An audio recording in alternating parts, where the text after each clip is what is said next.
je n'arriverai pas à avoir d'enfant. Vous êtes une forme de mystère médical et il y en a, mais ça devrait marcher et ça ne marche pas. C'est ton désir de perfection qui fait que tu n'arrives pas à tomber enceinte naturellement. Si tu lâchais prise, Salomé, évidemment, ça arriverait. Et donc j'étais supposée aller faire une prise de sang pour savoir si cette fois-ci la tentative avait marché ou pas. Et je n'y suis pas allée parce que évidemment que ça n'allait pas marcher, ça ne marchait jamais. Un certain nombre d'images mi-Bécassine, mi-Manon des Sources, mi-Boucle d'Or. Bonjour Salomé. Bonjour. Je vais dresser votre portrait en 2-3 minutes. Vous avez 36 ans, vous avez grandi à Lurcy-Lévis, dans l'Allier, et puis dans la Nièvre. Vous avez passé votre bac à Nevers, et puis vous êtes venu à Paris. Vous avez fait une prépa, puis des études à Sciences Po et à l'École normale. Vous êtes ensuite passé par des cabinets de conseil, des cabinets ministériels, et en 2016, vous fondez Chemin d'avenir, qui est depuis rebaptisé Rura, qui a pour but de défendre les 22 millions de Françaises et de Français qui habitent les territoires ruraux, et notamment les jeunes. C'est ça qui est important pour vous, aider ces jeunes ruraux dont vous faites partie, dont vous faisiez partie. Vous avez écrit plusieurs essais, Les Invisibles de la République, Nos campagnes suspendues, et vous venez de publier un recueil de nouvelles qui s'appelle Celle qui part, aux éditions L'Aube, avec Rura, qui croque sous forme de nouvelles, je le disais, parfois grinçantes, parfois drôles. J'ai ri, je vous le disais hors micro. Des morceaux de vie de femmes qui ont un lien avec les territoires ruraux et notamment le vôtre, dont vous êtes originaire, l'Allier. Une autre partie de votre combat et de votre personnalité, vous avez suivi pendant de longues années un parcours d'assistance médicale à la procréation, l'AMP, un parcours que vous avez raconté sous forme de roman, un très beau roman, La peau des pêches chez Stock, que vous avez publié en 2021. Alors, on va en parler ensuite de la suite de cette histoire d'assistance médicale à la procréation. J'ai une première question, Salomé, que je pose à tous mes invités pour mieux comprendre leur parcours. Comment était votre enfance? Alors, rurale, manifestement. C'était une enfance, à la campagne. Quand je ferme les yeux et que je cherche, à m'y replonger, je vois quand même tout de suite, des éléments extérieurs. Le brouillard, l'hiver, quand on va à l'école, le ramassage scolaire, y compris au petit matin, pour aller en cours parce que l'établissement scolaire est loin de chez soi. Les promenades en forêt obligatoires d'après mes parents, dans la forêt de Tronchet, pendant les week-ends et puis, les étangs où on allait se baigner l'été, et faire nos devoirs au bord de l'étang, donc beaucoup d'extérieur. Après, c'est une enfance un peu ambivalente, dans le sens où j'étais à la fois très attachée à l'endroit d'où je venais et puis je pense qu'il m'angoissait un peu, et que très tôt, j'ai eu envie de partir et de connaître, autre chose. Ça s'est évidemment cristallisé à l'adolescence avec les questions, d'orientation et de que fait-on quand on grandit dans la ruralité et qu'on a envie, par exemple, de faire des études supérieures. Mais voilà, je dirais, je c'était une enfance heureuse parce qu'il y avait des raisons objectives de se réjouir et puis une enfance un peu angoissée et un peu tournée vers des questions concernant, la suite, en réalité. Donc, au moment de passer au lycée, vos parents déménagent pour se rapprocher d'un lycée en ville, à Nevers. Et ensuite se pose la question de l'après. Qu'est-ce qu'on vous disait à l'époque? Vous aviez déjà l'envie d'aller faire une prépa, Sciences Po? Oui, bah, c'est-à-dire qu'effectivement, dès 15 ans et puis ensuite, à 18 ans, ce que j'ai vécu, d'ailleurs n'a de sens que parce que ça fait écho, au destin des millions de jeunes, Français, qui vivent, à la campagne ou dans des petites, villes et qui, voient la question de leur, avenir déterminée par un enjeu, de kilomètres et d'éloignement à la fois kilométrique et symbolique, des opportunités. Donc, bah, c'était mon cas parce qu'effectivement, déjà à la fin de la troisième, soit il fallait être interne et dans ces cas-là, partir de chez soi. Ça va pas de soi à 15 ans et je pense que si on dit ça à des parents, parisiens que, à la fin de la troisième, ils vont être séparés de leur enfant toute la semaine, ça va pas de soi ni pour eux, ni pour, leurs enfants. Certains peuvent en avoir très envie, mais en tout cas, c'est pas neutre, on va dire, dans un parcours et donc nous, il s'avère que mon beau-père, travaillait à Nevers et donc, mes parents ont fait le choix que je ne sois pas interne, et de se rapprocher de cette ville. Donc on a déménagé, mais c'est quand même assez fou d'y penser. Il s'agit juste de passer en seconde générale et technologique et pour autant, c'est un grand chambardement Parce que pour toute la ce famille. que vous dites, c'est que dès le collège se pose la question de l'orientation quand même. Oui, Beaucoup de jeunes ruraux sont orientés plus facilement vers des plus que la moyenne nationale, absolument. Bah, en fait, c'est-à-dire que vers un comme les parcours lycées professionnel et sont technologique. Ouais. oui, comme les lycées généraux et technologiques, sont loin, et qu'il faut soit être interne, soit faire des kilomètres tous les matins et tous les soirs, ce que les parents qui travaillent n'ont pas forcément le loisir de faire.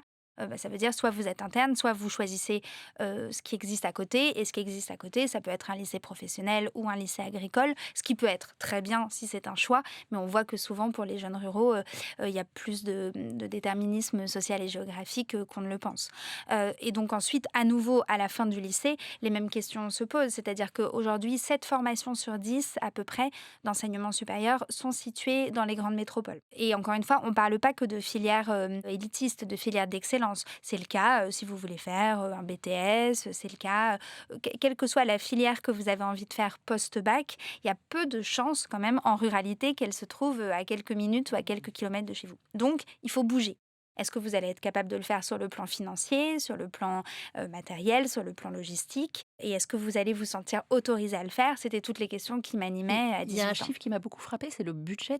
Ça paraît totalement anecdotique et pourtant c'est extrêmement important. C'est le budget de transport Mmh. d'un jeune issu de la ruralité qui est, je crois, de 500 € par mois. Oui, exactement. C'est 528 € par mois en moyenne, alors jusqu'à 29 ans, Ouais, versus 307 c'est dans fou. les grandes villes. Ouais, Oui, ouais. ouais, ouais, c'est fou. Et c'est là où on voit d'ailleurs notamment que voilà, un jeune homme ou une jeune femme qui débute au SMIC en ruralité, on comprend comment, avec ce poids du budget transport, pour aller travailler, pour aller faire les courses, pour aller chez le médecin, pour emmener les enfants à la crèche, pour faire du sport, pour tout, ce budget transport va évidemment avoir un impact sur le choix de sa vie professionnelle. Oui, et puis il y a dans le fait de venir dans les grandes villes aussi, la question évidemment du logement qui Hmm. est hyper importante. Oui, oui, oui, tout Enfin à qui fait. a un coût qui est financier, tout ça est très financier. Exactement. Et c'est là d'ailleurs où, en gros, c'est une question économique qui se pose aussi quand on est dans un quartier, dans le cœur d'une grande ville et de milieu modeste et qu'on a envie d'aller faire ses études à Marseille, par exemple, ou quand on est situé en banlieue. Mais ce qui est vrai, c'est que quand on est à Lyon, à Bordeaux ou en banlieue de Paris ou de Lille, si on passe outre les barrières symboliques qui se posent à nous quand on vient d'un milieu modeste, ça ne veut pas dire qu'on va forcément y arriver, mais ça veut dire que, en tout cas, si on arrive à les surmonter, les opportunités existent à 15, 20, 30, 45 minutes de métro, de bus ou de RER. La même chose dans un village des Vosges, de la Drôme ou de l'Allier ou de la Nièvre n'est pas vrai. Et donc, effectivement, il faut prendre des transports, il faut être logé, il faut payer le coût de la vie étudiante. On est loin de chez soi, on ne connaît pas forcément de personnes dans l'endroit où on débarque pour faire ses études et viennent s'en poser en plus la question des barrières symboliques. Bien sûr. Donc on c'est vrai qu'on parle beaucoup des barrières symboliques et des barrières qu'on se met à soi-même. C'est pour ça que j'ai souhaité parler des barrières économiques aussi qui sont Mmh. importantes. Mais qu'est-ce qu'on vous disait en fait, Au est-ce que vous aviez lycée, été mis des barrières? ah Di oui, ah Ouais. oui, oui. Enfin, en fait, moi, j'ai vraiment le souvenir de ce prof de philo en terminale qui était pas mal intentionné, mais à qui, quand je dis que je vais faire une classe prépa, je connaissais pas Sciences Po, j'en avais pas entendu parler, mais je sais pas, une classe prépa littéraire, ça faisait partie des voies envisagées, sachant que c'est pas inintéressant non plus. Dans ce lycée-là, à l'époque, il y avait ces 3 bacs littéraires, scientifiques et économiques et sociales. Dans le lycée dans lequel j'ai atterri, il n'y avait pas de filière économique et sociale. Donc ça veut dire que, en 2 secondes, dans un choix d'orientation, voilà, pour des enjeux de mobilité, il y a une voie sur 3 qui est fermée. Je n'étais pas bonne en sciences, donc ça y est, à 15 ans, il était déterminé que je serais une littéraire qui ferait des études littéraires. Et encore une fois, pourquoi pas? Mais en fait, quand on voit la suite de mon parcours, on comprend que la filière économique et sociale aurait sans doute été plus logique et plus rapide. Et c'est une des particularités d'ailleurs des trajectoires des jeunes ruraux, c'est que souvent, elles sont plus lentes. Parce que il faut le temps de rattraper tous les obstacles, enfin le retard quelque part et de surmonter tous les obstacles qui se sont, imposés à nous. Mais donc ce prof de philo me dit quand je lui suggère que je voudrais faire une classe prépa: «Très bien Salomé, pourquoi pas, mais en revanche ne demandez pas Paris, vous ne serez jamais prise» et il dit: «Ça n'est pas fait pour nous et ça n'est pas fait pour vous». Il a la gentillesse de s'inclure en tant que, professeur, en ruralité dans une petite ville comme Nevers. Demandez, Clermont-Ferrand ou Dijon. Lyon, ce sera sans doute très compliqué, mais Paris, ça n'existait pas dans la carte mentale, des possibles. Donc évidemment, je ne demande que Paris et je suis prise dans toutes les prépas que je demande, y compris, les plus Parce que vous aviez un très sélectives, bon dossier? parce que j'avais Oui. un bon dossier, parce que je fais une bonne lettre de motivation, parce que je suis boursière sur critères sociaux à l'échelon le plus élevé et que, il en faut. Après, je ne pense pas que les professeurs soient mal intentionnés quand ils parlent à leurs élèves en leur disant: «Attention, peut-être que vous ne serez pas admis ou admise dans telle école ou dans telle prépa et ensuite si vous y entrez, ce sera difficile. il n'avait pas tort. C'est-à-dire qu'entrer au lycée Fénelon, à Paris, à 18 ans, vraiment j'ai halluciné. C'est-à-dire que je n'avais pas lu ce qu'il fallait lire, j'avais pas vu ce qu'il fallait voir. Moi qui étais sans doute en tête de classe à Nevers, je me retrouvais, évidemment, parmi les dernières élèves, y compris en termes de maîtrise, des codes, des C'était quoi les codes attendus. que vous n'aviez pas? Je pense que, il y avait quand même un bagage culturel que je ne maîtrisais pas et pourtant j'ai grandi dans une famille où on lisait des livres, mais j'avais très peu voyagé, je maîtrisais pas de langue vivante parce qu'on nous avait quand même bien fait comprendre, dans mon établissement scolaire, y compris dès le collège, hein, que de toute façon on n'avait pas besoin de maîtriser l'anglais. Pourquoi est-ce qu'on en aurait eu besoin dans notre profession à venir? Et puis il y avait la question de quelque part ce vernis social qu'on a, quand on voilà, quand on grandit dans le cœur d'une grande métropole, qu'on écoute la radio, qu'on va voir des expositions, le week-end, qu'on va au cinéma et qu'on voit des films, en VO, qu'on est aussi confronté par capillarité au sein de sa famille, ou au sein en voyant les amis de sa famille ou tout simplement à l'école, à une forme de diversité, y compris, à d'autres formes de métiers, à d'autres donc tout ça je ne l'avais pas et encore une fois, pour autant, chez moi, il y avait des livres, et j'étais pas fille d'agriculteur. Qu'est-ce qui a été le plus dur pour, vous intégrer? Comment vous avez fait?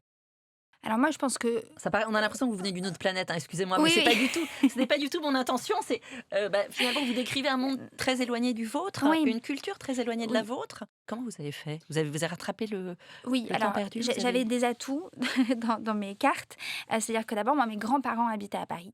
Je pouvais vivre chez eux, et donc ça, je sais que c'est une grande chance parce que notamment, donc entre ma bourse et le fait d'avoir le logement, pris en charge chez mes grands-parents, ça fait que notamment, j'ai pu prendre le temps de rattraper ce fameux retard et j'ai pu notamment me présenter à des concours, les rater et y retourner l'année suivante parce que j'avais pas forcément, à rembourser un prêt étudiant ou que j'avais pas forcément à travailler au McDo, le soir. Donc ça, je mesure ma chance. Il y avait cet élément-là.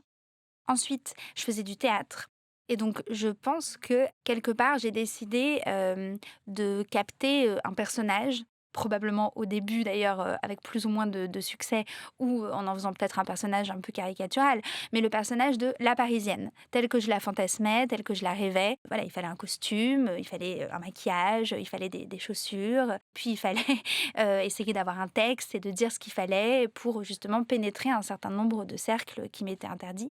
Donc je l'ai fait avec, plus ou moins de facilité, plus ou moins d'à-coups, on va dire. Mais je pense que les premières années et peut-être même les 10 premières années de mon arrivée à Paris, l'objectif était de faire plus parisienne que les Parisiens. Et ensuite, je me suis autorisée peut-être un peu plus de il y a créativité. vous décrivez dans votre ouvrage, certaines femmes qui font ça. C'est Oui. inspiré de votre expérience? Oui, oui, Oui. oui, bien sûr, oui, c'est ça. Mais en fait, il y a des tas d'auteurs qui décrivent ça très bien, hein. Je pense notamment à un des derniers livres de Rose Lamy, qui s'appelle Ascendant Beauf, et qui raconte ça, qui dit, voilà, tout à coup, on arrive à Paris et on nous dit qu'il faut porter, telle forme de manteau, des cabans, par exemple. Elle parle des cabans. Dis moi, j'avais jamais porté de caban.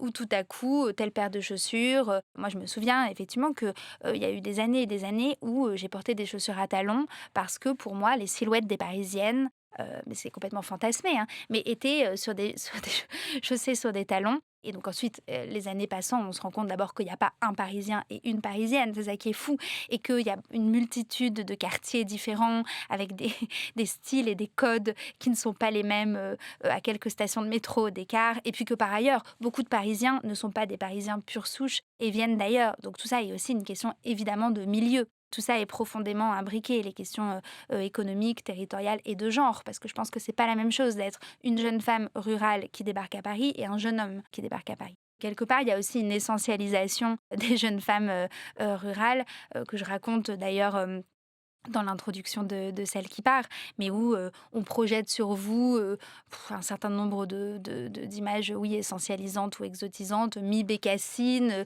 mi-Manon des Sources, mi-Boucle d'or, donc pour le meilleur et pour le pire, quelque part. Donc il faut se dépatouiller de tout ça et en tout cas, j'en ai fait un jeu de piste quelque part. Mais vous voyez, il fallait que je coche un certain nombre de cases et donc notamment décrocher Sciences Po Paris était un passage obligé pour moi donc plusieurs fois, je pense que je devais majorer les épreuves à l'écrit parce que j'avais le niveau à l'écrit. Mais en revanche, je me ramassais à l'oral, il faut quand même le dire, parce que j'avais pas les codes, j'avais pas fait de stage, j'avais pas d'engagement associatif, je ne maîtrisais pas les langues vivantes et donc j'y retournais et l'année suivante, j'avais un peu une meilleure Parce que note. quand on voit votre CV, on se dit: «Oh waouh, Oui, mais j'adore. mais quel parcours, c'est dingue, Oui, oui. voilà et en fait, ce que vous dites, Mais c'est que c'est ça que vous a pris du temps. exactement et c'est ça que j'adore dire aux jeunes qu'on accompagne avec Rura, c'est leur dire: «OK, donc effectivement, quand vous voyez ce CV-là, les cabinets ministériels, le conseil, les études supérieures, OK. Mais la réalité, c'est que je suis exactement la même personne que quand je n'avais pas fait tout ça. Juste, j'ai compris ce qu'il fallait que je maîtrise et les attendus pour ouvrir les portes et parfois, les ouvrir, à coups de coude ou en m'appuyant contre la porte pour qu'elles finissent par céder parce que je n'ai jamais pu les ouvrir juste proprement en me présentant devant la porte, en sonnant et puis on m'ouvrait grand la porte et on me disait: «Entrez mademoiselle», ça n'existait pas. Mais donc effectivement, c'est hyper important, je trouve, notamment pour les jeunes, ruraux, ou pas ruraux d'ailleurs, mais qui se sentent, empêchés ou complexés ou limités par, là d'où ils viennent ou par leur parcours, par, là où ils ont grandi, par, de dire que, ça peut prendre du temps mais que c'est possible d'arriver à trouver sa voie, une voie, comme la mienne, mais encore une fois, ou 1000 autres voies. Enfin, notamment en France, il s'avère que les études supérieures et certaines écoles en particulier sont des sésames vers la suite. Moi, d'ailleurs, je ne pense pas du tout que ce soit l'alpha et l'oméga d'un parcours de réussite. C'est pour ça d'ailleurs que chez Rura, on accompagne aussi bien des jeunes qui ont envie de faire des études courtes et de rester vivre au sein de leur territoire que des jeunes qui rêvent d'être ingénieurs ou de partir à l'étranger. Notre obsession, c'est la question du choix et de juste avoir le choix. Et donc, effectivement, ne pas être déterminé à 15 ans parce qu'il n'y a pas la filière qu'on veut, ou parce que nos parents nous disent que ça n'est pas possible, ou parce qu'un prof dit que c'est interdit. Et puis, pareil pour les études supérieures et pareil pour l'accès à l'emploi, évidemment. Pourquoi vous êtes dit vous auriez pu, continuer cabinet ministériel, voilà et un jour vous vous êtes dit: «En fait, je veux aider ceux qui ont vécu la même chose que moi». Pourquoi est-ce que vous avez décidé de revenir à ces sources alors que justement vous aviez tout fait, Oui. semble-t-il, pour vous en éloigner? Oui, oui. Je pense que créer Rura, à l'époque Chemin d'avenir, c'était une façon de rentrer chez moi sans rentrer chez moi, parce qu'il n'était pas question de retourner vivre dans l'Allier et qu'il n'en est d'ailleurs toujours pas question aujourd'hui, mais que j'avais envie et besoin de retisser des liens par l'écriture, par l'entrepreneuriat social, par l'engagement avec là d'où je venais. Et d'ailleurs, un des premiers établissements scolaires avec lequel on a noué un partenariat, c'était mon collège, où pour autant je n'avais pas été très heureuse. Mais l'idée, c'était d'y aller tout de suite, le plus vite Vous avez possible. retrouvé votre prof de philo au lycée? Non, Ensuite? il Non? n'y était plus. Mais en revanche, j'ai retrouvé des enseignants, j'ai retrouvé évidemment des petits frères et sœurs ou même des enfants maintenant de gens avec qui j'étais à l'école. Mais je pense que pour moi, il y avait quand même dans un premier temps aussi une question d'argent. C'est-à-dire que j'ai eu besoin, par les diplômes que j'ai obtenus et par les premiers jobs que j'ai choisis, de me rassurer sur le fait que je pouvais être indépendante financièrement. D'ailleurs, vous voyez, quand l'année où j'ai eu Sciences Po, je m'étais dit, si je ne décroche pas le concours cette année, je passerai le CAPES, puis la Greg et j'enseignerai. Donc l'idée, c'était très vite quand même d'être indépendante financièrement, y compris pour des raisons personnelles. Et puis une fois que je me suis rassurée de ce point de vue-là, en m'apercevant que c'était possible, j'ai pu quelque part réouvrir un peu une boîte de créativité et d'engagement qui passait pour moi par la création de Rura. On en parle depuis le début de notre conversation, mais c'est quoi la ruralité? C'est quoi les jeunes ruraux? C'est qui? Pardon. Alors les jeunes ruraux, en fait, c'est un tiers des jeunes Français, donc c'est pas du tout une poignée de filles et de fils d'agriculteurs, comme on le pense, parfois et comme on l'a longtemps pensé, hein, en réalité. Parce que en 2016, quand je frappe aux portes, des ministères et des grandes entreprises pour dire: «Attention, je pense que ça pourrait être intéressant de faire évoluer notre carte mentale des inégalités en France et de considérer la question de la ruralité sous l'angle de sa jeunesse», en 2016, on me rit au nez, poliment. On me dit: «Mais madame», enfin mademoiselle à l'époque, «vous n'allez pas inventer une nouvelle catégorie de jeunes qui seraient les jeunes des zones rurales ou les jeunes de la France périphérique», le terme était plus à la mode, ou les jeunes des territoires. Il y a déjà les jeunes, à haut potentiel, les jeunes en situation de handicap, les jeunes de banlieue, les jeunes en décrochage. Vous n'allez pas inventer une nouvelle catégorie de jeunes. Et donc moi je dis: «Mais en fait, ils sont des millions», c'est-à-dire que c'est plus de 3 millions de jeunes dans la ruralité. Si vous y ajoutez, les jeunes, des petites villes, on est à 10 millions des moins de 20 ans.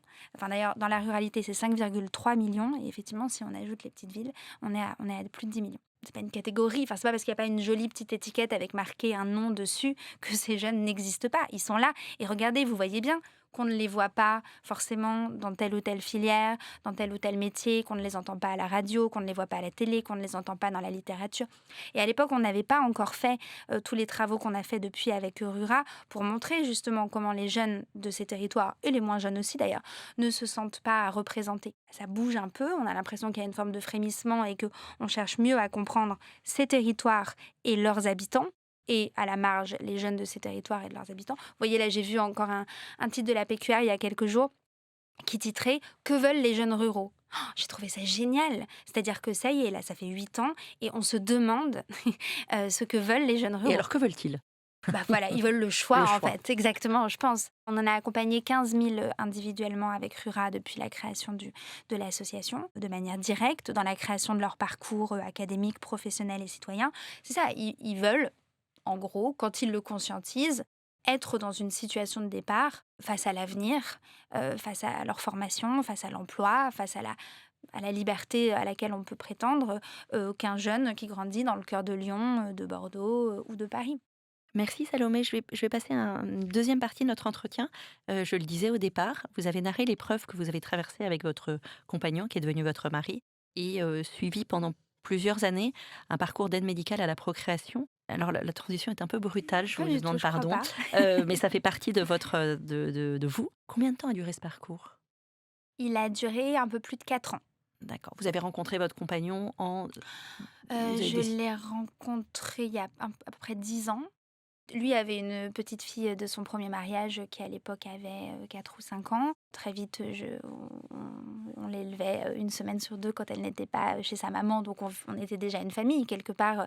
Donc la question d'agrandir cette famille s'est posée rapidement et au bout de plusieurs mois, on nous a expliqué, des professeurs de médecine émérites nous ont expliqué que ce ne serait pas possible, en tout cas pas sans avoir recours à l'aide médicale à la procréation, et qu'on faisait partie de ce petit nombre de couples, mais je crois que c'est à peu près 10% des couples en situation d'infertilité, qui sont en situation d'infertilité inexpliquée. Il n'y a aucune raison objective d'un point de vue médical, ni du côté de l'homme, ni du côté de la femme, ou quelques petites choses, mais qui devraient pouvoir être réajustées facilement. Et pour autant, l'enfant ne vient pas. C'est un parcours qui a généré, vous le racontez dans votre livre, qui est romancé, mais qui est quand même, autobiographique, où Diane et Aurélien traversent ce parcours, que, il y a, des espoirs et beaucoup de bas. Qu'est-ce qui a été le plus dur? C'est compliqué de Oui, c'est là où la transition en fait entre Rura et la peau des pêches est en fait assez fluide pour moi parce que je vois bien que c'est le même mécanisme personnel que de rencontrer une injustice ou de vivre quelque chose de compliqué, de se dire: «Ah mais c'est marrant, en fait on est des millions à le vivre. Ah mais c'est bizarre, personne n'en parle et qu'est-ce qu'on peut en faire?» Et donc bah, pour les jeunes ruraux à l'époque de la création de Chemin d'avenir, devenu Rura, c'était ça. Sujet dans l'angle mort, faisons-en quelque chose. Et à nouveau pour l'infertilité, aujourd'hui on en parle plus, mais à l'époque où nous on se retrouve plongé là-dedans, donc en 2017 ou 2018, c'était vraiment un impensé et personne n'en parlait. Enfin c'était honteux quelque part. Il y avait des espèces d'associations d'idées. Selon lesquels un homme infertile, c'était un homme impuissant, une femme infertile, c'était pas forcément une femme. C'est là où on voit à quel point est-ce que tous les imaginaires se tissent aussi autour de l'idée que la femme doit forcément devenir mère, ce qui évidemment est un non-sens, mais que du coup, quand elle n'est pas capable de procréer, quelque part, elle est diminuée symboliquement. Et ça, c'est depuis d'ailleurs, il me semble, les rois et les reines, et c'était toujours de la faute de telle ou telle reine qui ne parvenait pas à donner d'héritier à son mari et qui était répudié pour ça concrètement.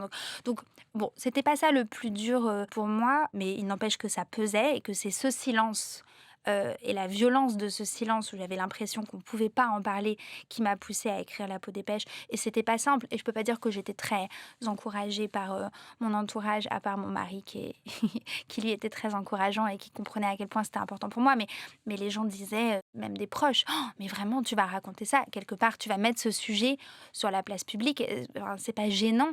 Et si, bien sûr, c'était gênant, mais en fait, c'était surtout douloureux. Et puisqu'on était des millions, c'est 3,3 millions de personnes qui sont directement concernées par l'infertilité en France. Et donc, en fait, comme c'est le couple, très vite, on est à plus de 6 millions de personnes qui, aujourd'hui, sont dans cette situation-là. Donc, autant en parler plutôt que de rester seule sur son canapé à pleurer, ce qui était objectivement mon cas. Donc, le plus difficile, c'était de me dire que potentiellement, je n'arriverais pas à avoir d'enfant. Parce qu'on a tendance à penser: «Ah ben, tu pas à avoir d'enfant, c'est pas grave, claquez des doigts et lancez-vous en PMA et vous aurez un bébé en quelques mois». Mais c'est pas vrai. Un couple sur 2 lancé dans un parcours d'aide médicale à la procréation aujourd'hui en France rentrera chez lui à la fin du parcours sans enfant. Il faut quand même vraiment le dire, parce que sinon, quelque part, effectivement, on minore à la fois la difficulté médicale de ce parcours pour les femmes, des hormones tous les jours pendant des mois ou des années, des piqûres qu'il faut quand même se faire dans les toilettes, au travail, dans un train, pendant une soirée à 1h10 où on part, on s'éclipse, on se fait une piqûre dans le ventre ou dans les cuisses et puis on retourne travailler ou dîner. Enfin, rétrospectivement, tout ça paraît surréaliste et encore une fois, c'est pas un mois, c'est pas 3 mois, c'est souvent des années, des fausses couches à répétition. Donc ça, il faut le voir et il faut le dire et il faut le voir et il faut le dire en se disant que au-dessus de tout ça, pèse le risque de ne pas y arriver, donc quelque part de faire ce parcours pour rien. Donc c'était ça le plus dur, je pense, c'était que plus les années passaient, plus les médecins nous disaient: «Ça devient compliqué là, madame Berlioux, on est un peu démunis en fait. Vous êtes une forme de mystère médical et il y en a, mais ça devrait marcher et ça ne marche pas». Qu'est-ce qu'on ne vous avait pas dit sur ce parcours? Qu'est-ce qu'on ne dit pas aux couples qui entament ces parcours? En 2017 ou 2018, moi, je débarque complètement. C'est-à-dire que alors là, pour le coup, chaque étape est une découverte.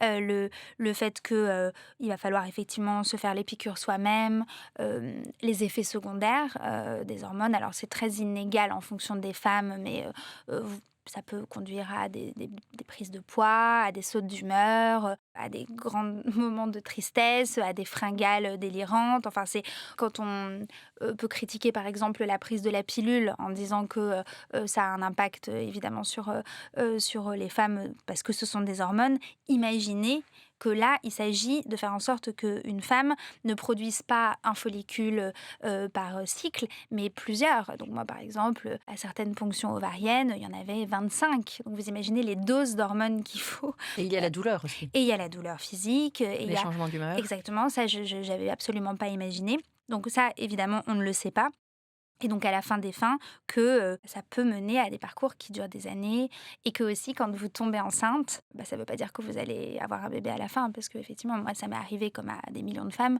d'avoir une grossesse qui démarre et où on se dit: «Ouh, ça y est, je suis de l'autre côté du gué et enfin la roue tourne, et je vais devenir maman et on va devenir parents» et en fait, quelques semaines ou quelques mois plus tard, comme le commun des mortels, on peut faire une fausse couche. Est-ce qu'il y a des phrases qui vous ont blessé? Qu'est-ce qu'il ne faut pas dire dans ce genre de parcours? Mmh. Bah, je trouve que ça fait vraiment partie de ces sujets où en fait, quand on ne sait pas, mieux vaut se taire. Parce que on risque toujours de tomber un peu à côté ou d'appuyer sur une souffrance, qu'on n'imagine pas. D'ailleurs, à titre personnel, moi maintenant, je ne demande jamais aux gens s'ils ont des enfants ou pas.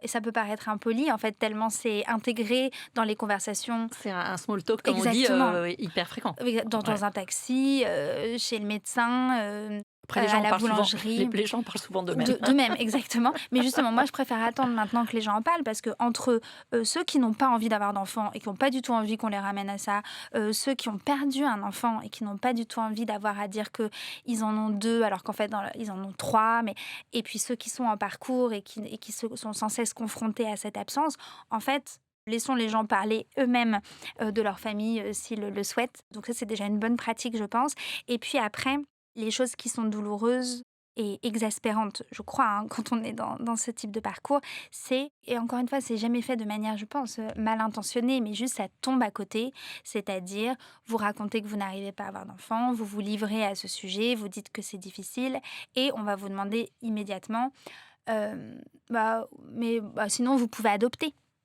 Hem Sans imaginer que évidemment le couple, très souvent y pense, y a réfléchi, que parfois il y en a un des 2 qui serait prêt à le faire et l'autre non et que surtout alors d'abord ça n'est pas forcément la même chose, mais surtout qu'est-ce que c'est long un parcours d'adoption? Et qu'en fait un couple qui est lancé dans un parcours d'aide médicale à la procréation, ça lui prend déjà du temps, de l'énergie, de l'argent, même si c'est bien pris en charge en France, mais il y a des dépassements d'honoraires, délirants notamment, si ça se développe, sur, des années. Ça aspire le couple. si en plus il se lance dans un parcours d'adoption qui est un parcours en soi, à nouveau long, douloureux, complexe, avec des échecs et parfois avec des coups également, bonne chance. Enfin, ça veut dire que dans ces cas-là, je ne sais pas comment on fait pour continuer à travailler, pour continuer à avoir une vie. Donc voilà, c'est un peu ce genre de questions ou de réactions, sans même parler des habituels, mais c'est dans ta tête, détends-toi, partez en vacances, tu cherches tu cherches à tout contrôler. C'est ton désir de perfection qui fait que tu n'arrives pas à tomber enceinte naturellement. Si tu lâchais prise, Salomé, évidemment, ça arriverait.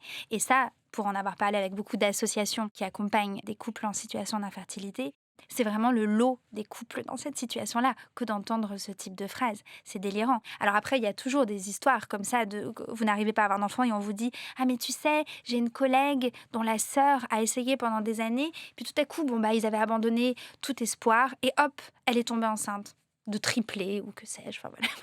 Bon, donc bien sûr, on a tous des histoires comme ça. Je ne suis pas sûre que ce soit ce que les gens qui Les gens affrontent ces couples ont besoin d'entendre et quand pourtant eux-mêmes. 4 ans, enfin c'est 4-5 ans, c'est extrêmement long et j'imagine que vous avez voulu faire de ce temps aussi un temps qui ne soit pas uniquement celui de l'attente et Mmh. de la déception. Oui. Vous avez essayé de faire que ce désir d'enfant et ce parcours, douloureux soit rempli d'autres choses? Oui, oui, bah, je pense que ça C'est c'est compliqué. oui, oui, alors je pense notamment aussi à tous les gens qui sont dans ces parcours-là et qui n'ont pas, autant de facilité que nous on en avait. Parce qu'à nouveau, on était dans le cœur de Paris, donc bien sûr, c'était compliqué, mais les meilleurs médecins et les meilleures cliniques, étaient à une demi heure de chez nous. Donc voilà, je mesure ma chance et de ce point de vue-là, c'en était une, vraiment. Après, j'ai cette obsession qui n'est pas forcément très saine d'ailleurs, mais du temps qui passe et qui a fait que effectivement, à l'époque, je me disais: «Tu vas mettre toutes tes forces dans la bataille, mais il ne faut pas que ce soit uniquement, 3, 4, 5 ans, d'attente». Comment on fait pour que cette période ait du sens, indépendamment de cette unique question de la famille à venir? Et donc bah, ça passait beaucoup par le travail. Je peux pas ne pas voir que j'ai écrit 3 livres en 3 ans à ce moment-là. Je pense que ce n'est pas un hasard.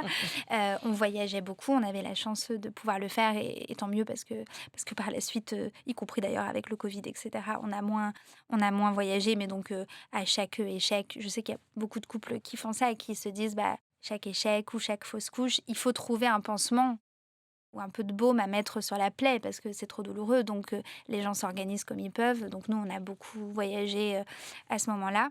Et puis l'écriture de La peau des pêches, même si c'était pas simple parce que ça consistait quand même à se réveiller à 6 heures du matin, pour écrire sur le sujet même, qui était à ce moment-là très, très à vif. Mais ceci étant dit, je n'ai pas regretté de l'avoir fait et quand je vois, j'ai reçu, alors un peu moins maintenant, mais au moment de la sortie du livre, je recevais tous les jours des dizaines et des dizaines de témoignages de femmes et d'hommes, surtout de femmes, qui le lisaient et donc c'était très gratifiant de recevoir des témoignages, de femmes qui disaient: «Merci de mettre des mots là où il n'y en a pas et c'est fou, vous avez raconté au mot près, mon histoire». Et puis le livre est sorti et puis? Et puis, oui, alors ça, c'est l'étrangeté de la vie qui est décidément plus, maligne ou plus folle qu'on ne le pense. Le livre est sorti et j'ai commencé à faire la promotion du livre, bah, pendant quelques jours et puis il s'avère qu'on avait fait un essai avec, notre médecin, quelques jours avant. Je lui avais d'ailleurs remis le livre en lui disant: «Bah, voilà, enfin, lisez-le». Je ne sais pas si c'est très simple pour vous de lire, le livre d'une de vos patientes, mais peut-être que ça vous donnera aussi des clés de lecture, sur ce qu'on vit, de ce côté-là de la barrière.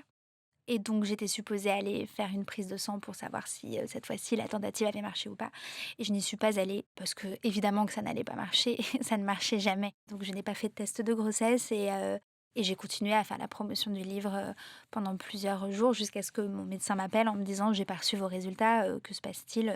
Ce serait quand même bien d'aller vérifier», voilà et je n'avais vraiment pas envie, ça me paraissait impossible. Enfin, quand on vous a fermé une porte, à la figure, 25 fois, vous vous dites quand même et c'est empirique, enfin et c'est presque inscrit en vous physiquement. Il y a quand même peu de chances qu'elle s'ouvre la 26e fois, donc vous vous protégez de toutes les manières possibles et donc j'ai quand même fait un test de grossesse et il était positif, étrangement et et ensuite, des prises de sang avec des taux, assez délirants. Parce Hem qu'ils étaient 2. parce qu'ils étaient 2, ce que je n'ai pas imaginé, possible, c'est-à-dire que même quand le médecin m'a dit quelques semaines plus tard, bah, voilà, comme vos taux le laissaient supposer madame, c'est une grossesse gémellaire. Je pense que pendant des mois et des mois, je n'y ai pas cru. Mon mari y croyait plus. Lui, voilà, il se disait: «Ça y est, c'est parti et on va être du côté, de ceux pour qui ça a fini par marcher». Mais moi, vraiment, je me suis protégée, les 3 premiers mois, j'étais persuadée que j'allais les perdre. Et puis les 2 3 derniers mois aussi, donc il y a eu une espèce de petite période, dorée au milieu où j'ai pu Vous y avez profiter de la cru? grossesse et où Ouais. j'y ai cru. Mais effectivement, c'était une grossesse très surveillée, et très à risque, comme souvent avec les jumeaux. J'ai failli accoucher à 6 mois, il y a eu beaucoup d'hospitalisations, et puis finalement ça a marché et les enfants sont nés, un peu plus tôt, à 8 mois, mais j'ai eu la chance d'avoir un petit garçon et une petite fille. Et cette histoire est un peu à double tranchant parce que évidemment, dans un film ou dans un livre ou dans une série, l'héroïne qui tombe enceinte, la semaine de la parution de son livre, qui parle de son parcours et alors qu'elle n'y croit plus, ça m'embête un peu comme histoire. C'est Bah, c'est trop too beau, much. c'est Voilà, oui, trop c'est trop, beau! voilà, c'est trop et donc d'ailleurs, je pense qu'une part de moi continue à penser que ça ne peut pas se finir si bien et qu'il va y avoir un retournement de situation à un moment donné, mais Vous regardez trop de séries, oui, je c'est ça, je pense. pense que je lis trop, je voilà.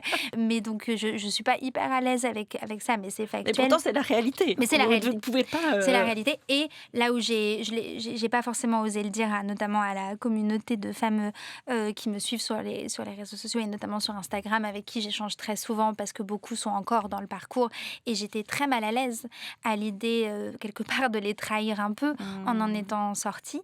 Et en fait, c'était tellement doux de me rendre compte que pas du tout et qu'elle continue à me demander des nouvelles de Éléonore et de Louis, et qu'elles suivent justement l'avancée de cette histoire, qui maintenant a 4 ans, avec enthousiasme et générosité et en fait, il y a beaucoup de solidarité quand même dans toute cette histoire. Merci beaucoup Salomé pour votre témoignage. On va passer à une troisième partie de notre entretien, qui est une partie un peu plus rapide, où je pose des questions un peu plus rapides et vous répondez de manière un peu plus rapide. OK. Est-ce qu'il y a un mot qui symbolise votre engagement? Systémique. De quoi êtes-vous le plus fier? C'est difficile de répondre en un mot parce que c'est un sentiment que je ne n'expérimente pas beaucoup. Hem Alors quel est le compliment que vous aimez le plus qu'on vous dise? C'est un peu pareil. J'aime qu'on me dise que mes livres, font mouche et justement et parlent vraiment aux gens et des gens. Et puis évidemment quand, des jeunes, viennent nous raconter, ce que l'association leur a apporté, c'est pas un compliment pour moi, c'est un compliment pour Rura, mais c'est très, très fort quand un jeune dit: «Je ne serais pas arrivé là sans votre association». Quel est le cliché sur les ruraux qui vous énerve le plus? Ah! Il y en a beaucoup. Hem, Bah, je pense que le tous chasseurs et tous agriculteurs, est quand même un peu fascinant, et biaise beaucoup des solutions concrètes qu'on peut développer pour ces territoires derrière donc Qu'est-ce que vous diriez à la petite fille que vous étiez? ne t'inquiète pas, ne t'inquiète pas et patience et la vie est plus intelligente et plus maligne que tu ne le penses. Et quel est le conseil qui vous a le plus aidé? Je pense que c'est quand même quelque chose autour du fait d'oser. C'est compliqué de dire ça parce que ça veut dire admettre qu'on va oser et que ça ne marchera pas toujours. Donc c'est pas oser et ça marchera parce que ça c'est faux et c'est hypocrite. Mais c'est oser, accepter, de prendre des coups, et que parfois ça ne marchera pas et au bout d'un moment, il y a un effet d'apprentissage, et de patience qui fait que vous pouvez trouver un chemin. Mais pour ça, il faut quand même oser. Et enfin, quel est votre prochain rêve?